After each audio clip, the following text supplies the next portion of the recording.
Hello MSc, welcome to my channel. तो आज के लेक्चर पर हम आगे बढ़ते हैं हमारे नेक्स्ट टॉपिक पर जो है जीरोथ ऑर्डर रिएक्शन। यानी कि आज हमने केमिकल काइनेटिक्स के नेक्स्ट टॉपिक पर देखना है जो है जीरो ऑर्डर रिएक्शन। वैसे आपको zero, first, second and third, तीन ये जो चार टाइप की रिएक्शंस है इनके ऑर्डर ऑफ रिएक्शन यानी कि इनके काइनेटिक्स पे बात करने वाली है। ओके, तो ये काफी इंपॉर्टेंट टॉपिक है पेपर के पॉइंट ऑफ व्यू से भी। ठीक है, तो हम ये सारी चीजें कवर करते हुए चलेंगे, तो ध्यान से देखिएगा। ठीक है, तो देखो जीरो ऑर्डर रिएक्शन क्या होती है। देखो, अगर आपके पेपर पे क्वेश्चन पूछा जा रहा है कि जीरो ऑर्डर रिएक्शन बताइए, देन आपने क्या करना है, सिर्फ जीरो ऑर्डर रिएक्शन का काइनेटिक्स, इसकी काइनेटिक्स आपने एक्सप्लेन नहीं करनी है। काइनेटिक्स मतलब इसका डेरिवेशन एक्सप्लेन नहीं करना है। डेरिवेशन तो आपको क्या है, गूगल वगैरह से कहीं से मिल जाएंगे और आप याद कर लेते हैं। ठीक है, उसको याद करके लिख लेते हैं, बट एक्चुअल में ऐसा करना नहीं है। अगर आपसे क्वेश्चन पूछा जा रहा है, पहले आप टीचर को एक्सप्लेन कीजिए कि what is zero order reaction. पहले बताइए कि जीरो ऑर्डर रिएक्शन होता क्या है, वो तो एक्सप्लेन कीजिए।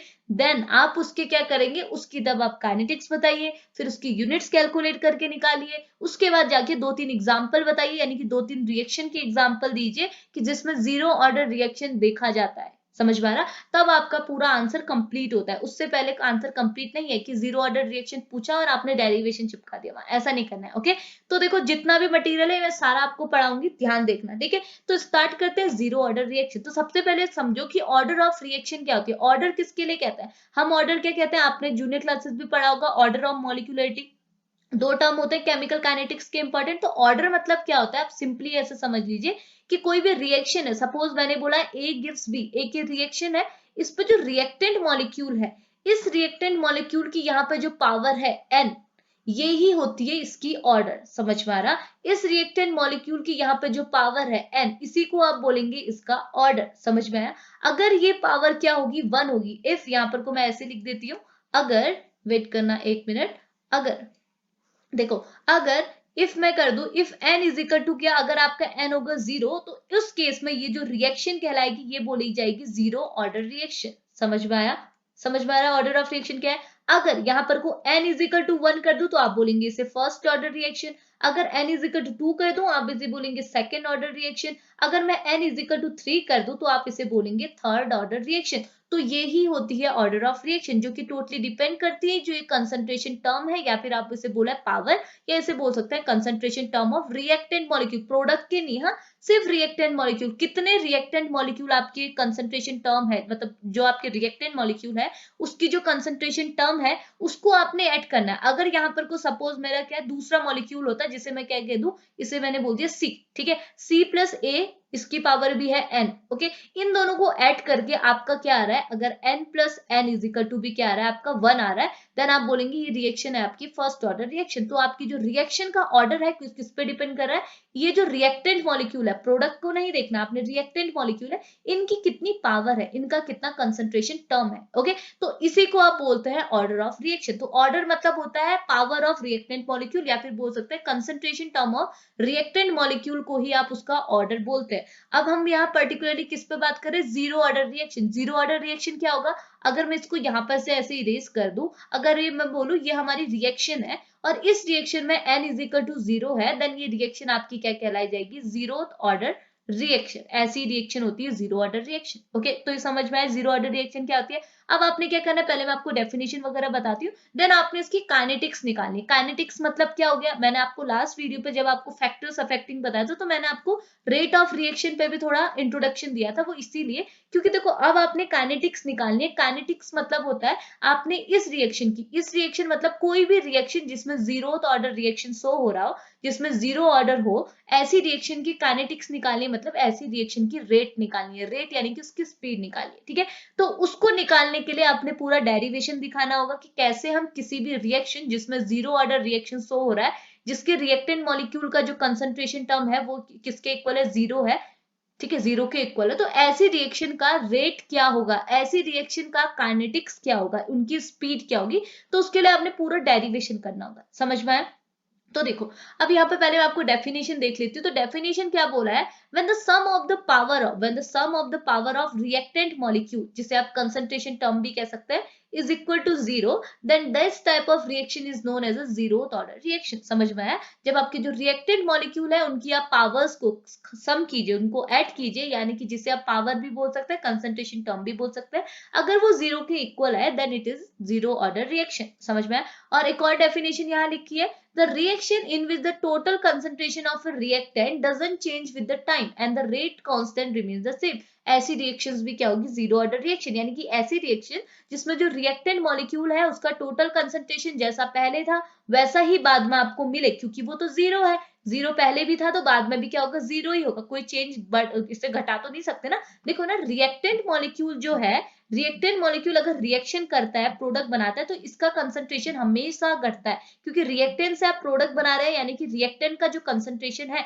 सपोज यहाँ ए है तो यहाँ पर को पहले कोई भी प्रोडक्ट नहीं बना, ओके। अब मतलब कि आपने स्टार्ट, अगर मैं इनिशियल टाइम की बात करूँ, ये इनिशियल है जब आपकी रिएक्शन स्टार्ट नहीं हुई, ठीक है। रिएक्टेंट मॉलिक्यूल का कंसंट्रेशन है ए, कोई भी प्रोडक्ट नहीं बना, लेकिन थोड़े टाइम के बाद, ठीक है, सम टाइम के बाद, थोड़े टाइम के बाद ये रिएक्टेंट मॉलिक्यूल ने रिएक्शन कराई तो कुछ प्रोडक्ट बना, तो यहाँ पर को प्रोडक्ट सपोज एक्स बना, तो रिएक्टेंट मॉलिक्यूल का कंसंट्रेशन क्या हो जाएगा, ए माइनस एक्स, यानी कि ए में से क्या प्रोडक्ट बना, एक्स बना, तो अब रिएक्टेंट मॉलिक्यूल का कंसंट्रेशन ए से कम हो गया, कितना कम हो गया, ए माइनस एक्स हो गया, समझ में आ रहा। तो रिएक्टेंट का मॉलिक्यूल हमेशा कोई भी रिएक्शन में हो वो घटता ही रहता है, जिसकी वजह से क्या है, कभी भी हमको रेट निकालना हो, रेट ऑफ रिएक्शन निकालना होता है, तो क्या बोलते हैं, rate is equal to change in concentration, change in concentration of reactant molecule कहते हैं अपॉन टाइम, ठीक है, जिसे आप क्या generally minus D X upon D T से भी रिप्रेजेंट करते हैं, समझ में आ रहा। देखो यहाँ पे लिख देती हूं मैं, इसको आप क्या करते हैं, कैसे रिप्रेजेंट करते हैं, minus D X upon D T, minus D x क्यों,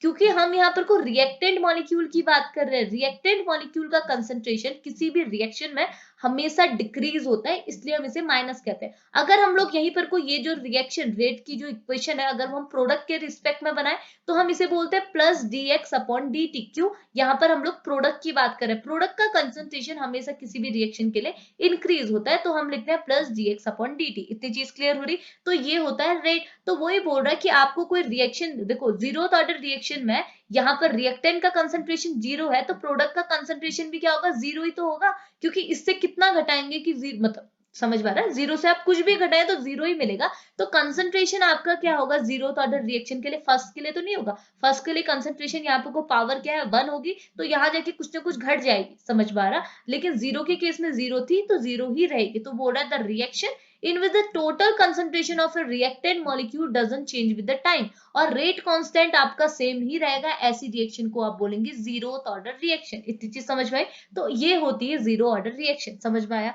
अब आपने क्या करना है, इसका काइनेटिक्स बताना है, यानी कि जीरोथ ऑर्डर रिएक्शन के लिए रेट एक्सप्रेशन शो करना है, रेट एक्सप्रेशन। देखो हर टाइप की रिएक्शन के लिए रेट एक्सप्रेशन अलग अलग होता है। रेट एक्सप्रेशन मतलब क्या हुआ, जैसे मैंने आपको लास्ट वीडियो पे भी बताया था, रेट इज इक्वल टू, हम लोग क्या कहते थे, rate is equal to, rate is directly proportional कहते थे पहले, सिंपली हम लोग यहाँ पर को होता था डी ए, यहाँ पर को कितनी भी पावर है, समझ में आ रहा, यहाँ पर n इज इक्वल टू 1 2 0 कुछ भी हो सकता था, तो सिंपली आप रेट को कैसे रिप्रेजेंट करते हैं, एक minute, rate is equal to क्या होता है, rate is equal to is directly proportional to D X upon dt, change in concentration upon time, यही तो होता है। तो ये चीज क्या है, ये जो रेट कांस्टेंट है, ये सारी रिएक्शन के लिए अलग अलग होता है, जीरो के लिए अलग एक्सप्रेशन आएगा, सेकंड के लिए अलग, फर्स्ट के लिए अलग, थर्ड के लिए अलग, ओके। तो यही एक्सप्रेशन आपने क्या है, जीरोथ ऑर्डर रिएक्शन के लिए निकालना है, ठीक है। तो अब आपने क्या करना है, देखो अगर मैं आपको लिख के रखती तो आपको क्या होगा, रट रटाया जैसा हो जाएगा, और आपने आपको खाली चिपकाना हो जाएगा, ठीक है।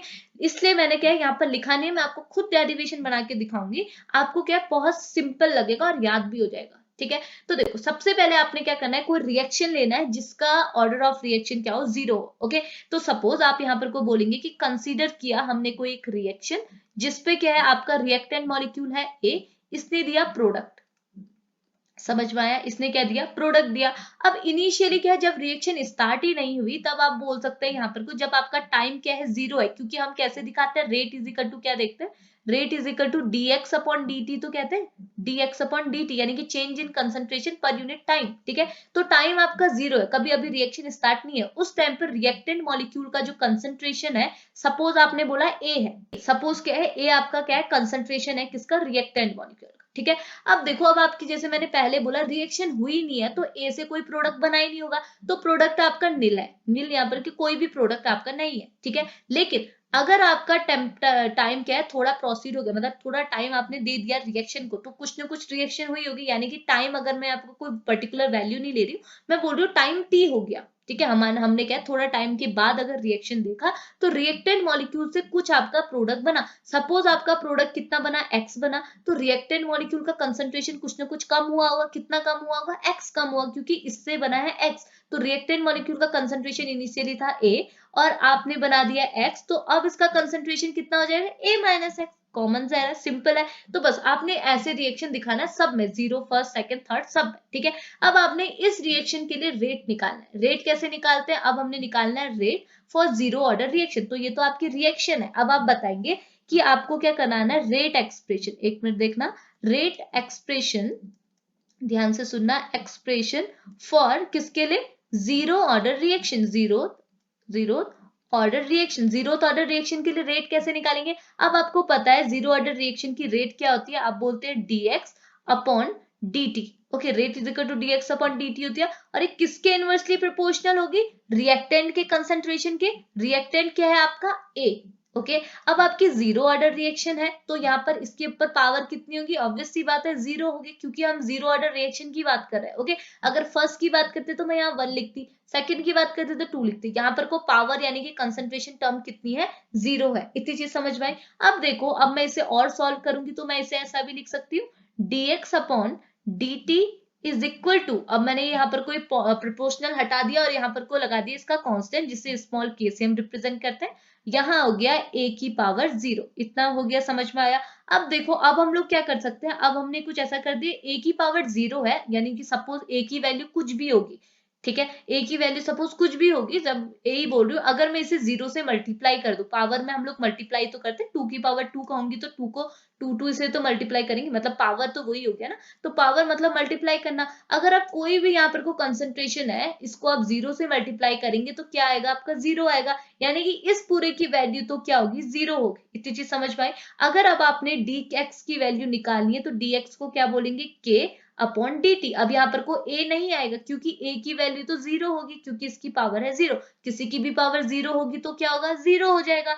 तो ये आपकी एक इक्वेशन बन गई, इतना सिंपल था, इतनी चीज समझ में आई। मैंने बोल दिया इक्वेशन फर्स्ट, समझ में आया। हमने क्या किया, एक देखो, ये चीज आपने सारी रिएक्शन में करनी है, जीरो ऑर्डर कर रहे हैं, फर्स्ट करें, सेकंड करें, थर्ड करें, ये चीज आपने सब में दिखानी कि आपने कंसिडर किया एक रिएक्शन, ऐसा ऐसे आपको प्रोडक्ट बने। अब रेट एक्सप्रेशन दिखाएंगे तो रेट एक्सप्रेशन में आप क्या करेंगे कि रेट एक्सप्रेशन जो आपने यहाँ पर को दिखाई, dx upon dt is directly proportional to concentration of a reactant molecule, concentration आपने क्या लिया, 0, क्योंकि यहाँ पर को आप जीरो ऑर्डर रिएक्शन की, जीरो, सॉरी, यहाँ पर को आप क्या कर रहे थे, जीरो ऑर्डर रिएक्शन की ही बात कर रहे थे, समझ में आया। अगर फर्स्ट की बात कर रहे होते तो मैंने क्या बोला, यहाँ फर्स्ट लिखते और यहाँ पर a की वैल्यू होती, क्यों, अगर आप किसी भी नंबर को फर्स्ट से मल्टीप्लाई करेंगे तो कुछ ना कुछ वैल्यू तो निकलेगी, लेकिन अभी हम जीरो की बात कर रहे हैं, जीरो को आप a से मल्टीप्लाई करेंगे तो 0 मिलेगा, इसकी पूरे की वैल्यू तो क्या हो गई, 0 हो गई। तो यहाँ पर को क्या होगा, अगर आप dx की वैल्यू निकालेंगे तो क्या होगा, dx इज इक्वल टू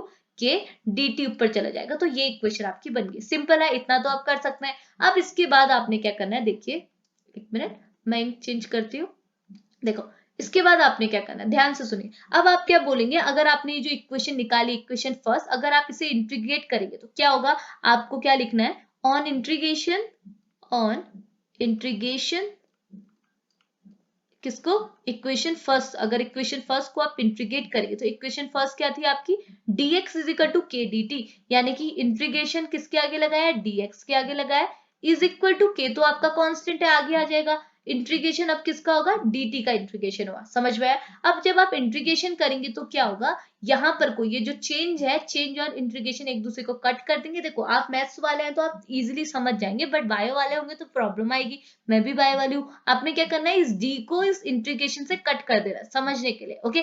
तो यहाँ पर क्या बन जाएगा, x इज इक्वल टू, यहाँ पर हो जाएगा k, और इससे ये से कट कर देगा तो यहाँ पर को क्या आ जाएगा, सिंपल t, ओके। बट यहाँ पर को एक किसका एडिशन होगा, i का, और यहाँ पर i क्या है, i is equal to integration, integration, sorry गलत हो रहा है स्पेलिंग, इंटीग्रेशन कांस्टेंट, ठीक है। तो ये i की वैल्यू क्या है, i is equal to integration constant, तो आपकी एक ये इक्वेशन बन गई, क्योंकि आपने इंटीग्रेशन कराया, इन सबको खोल दिया, इनका जो d की वैल्यू d लगा हुआ है ये सब खुल गए, लेकिन आपने एक चीज ऐड कर देनी है, वो है i। ये चीज आपने सारी रिएक्शंस में करनी है, जीरो की बात करें, फर्स्ट की बात करें, सेकंड की बात करें, चाहे थर्ड की बात कर रहे हैं, इतनी चीज समझ में आई। तो ये चीज होगी, यही स्टेप आपने वहां भी फॉलो करना है। समझ में आया? आपका जो इक्वेशन निकला था आपने इसका इंटीग्रेशन किया, इंटीग्रेशन करने के साथ साथ आपने इस पे आई की वैल्यू भी, आई भी पुट कर देना। आई मतलब होता है इंटीग्रेशन कांस्टेंट, ये होगी इक्वेशन सेकंड। इतनी चीज समझ में आई। अब आपने क्या करना है, देखो अब आपको पता है, मैं इंक चेंज करती हूँ। अब देखो हर स्टेप में मैं इंक चेंज कर रही हूँ। पहला स्टेप आपने ऐसा फॉलो करना है, सेकंड स्टेप ऐसा फॉलो करना है, थर्ड स्टेप पर अब आप क्या करेंगे, क्या कहना है, अब आप बोलेंगे यहाँ पर को कि व्हेन, जब आपका x इज इक्वल टू 0 है और t इज इक्वल टू यानी कि टाइम इज इक्वल टू 0 है, तो इस केस में आपने यहाँ पर इस इक्वेशन में ये वैल्यूज पुट करके i की वैल्यू निकालनी है। देन उस i की वैल्यू को इस इक्वेशन सेकंड में ही पुट कर देना है। मतलब यहाँ पर आप लिखेंगे when x is equal to 0, t is equal to 0, तो आपका क्या होगा, x इज इक्वल टू क्या है, kt प्लस i। अब यहाँ पर को वैल्यू पुट कीजिए, x is equal to 0, k तो कांस्टेंट है, t इज इक्वल टू भी 0 हो गया, देन ये हो गया i। ठीक है, तो यहाँ पर को क्या हो जाएगा आपका i इज इक्वल टू क्या हो जाएगा, अगर आप इसको देखेंगे ना तो ये होगा 0, k इंटू 0 कितना हो जाएगा, 0 हो जाएगा, प्लस i, तो i इज इक्वल टू क्या है, सिंपल हो गया, i इज इक्वल टू 0 है। ठीक है, अब ये जो i इज इक्वल टू 0 की वैल्यू निकली, सपोज मैं इसे x बोलूं, तो इस वैल्यू को आपने अगेन पुट कर देना है इस वैल्यू पे, यानी कि जो इक्वेशन आपकी सेकंड निकली थी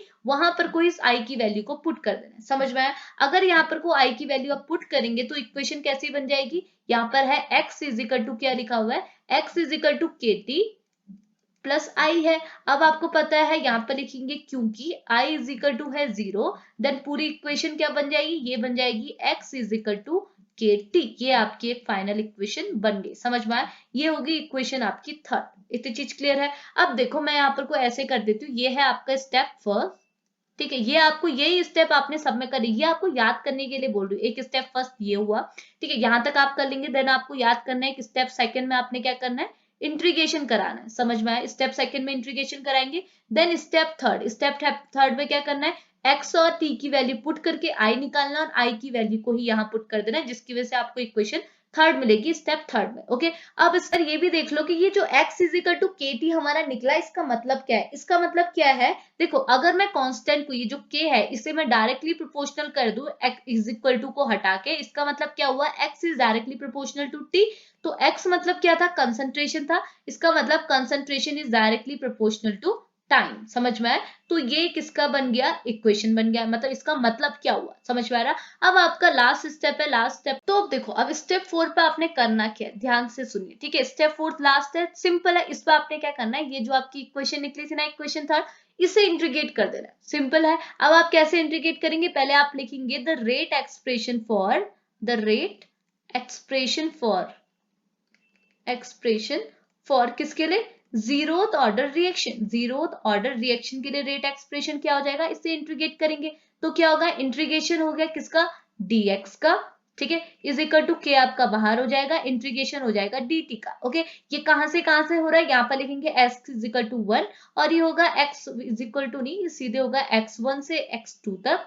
एक मिनट, ये होगा x1 से x2 तक, ये होगा t1 से t2 तक। इतनी चीज समझ में? अब क्या होगा, जैसे पहले करा था, ये d से इंटीग्रेशन कट जाएगा तो ये सिंपल हो जाएगा, x ब्रैकेट पे लिखिएगा, ऊपर यहाँ पर हो जाएगा x1, यहाँ हो जाएगा x2 इज इक्वल टू के आपका बाहर आएगा, ब्रैकेट में क्या होगा, t हो गया, t कहां से, t1 से t2। इतनी चीज क्लियर है? अब आपने क्या करना होता है, इस x को इससे भी मल्टीप्लाई करना होता है, इससे भी मल्टीप्लाई, इस t को इससे भी मल्टीप्लाई करना होता है, इससे भी मल्टीप्लाई। तो क्या होगा, अगर मैं इस k को बाहर ले लूं, पहले आप सिंपली ऐसे देख लीजिए, इसको आप बोलेंगे x2 माइनस x1। ओके, आपने इस x को इससे भी मल्टीप्लाई किया, इससे भी मल्टीप्लाई किया, x2 minus x1 is equal to क्या हो गया, k, और यहाँ पर हो गया t2 माइनस t1। इतनी चीज क्लियर हुई? अब क्या करूं मैं, इस k को कहां ले लूं, बाहर ले लूं, यानी कि k इज इक्वल टू क्या होगा, t2 माइनस t1 कहां आ जाएगा, इसके नीचे आ जाएगा। समझ में आया? तो क्या हो जाएगा, ये होगा x2 माइनस x1 अपॉन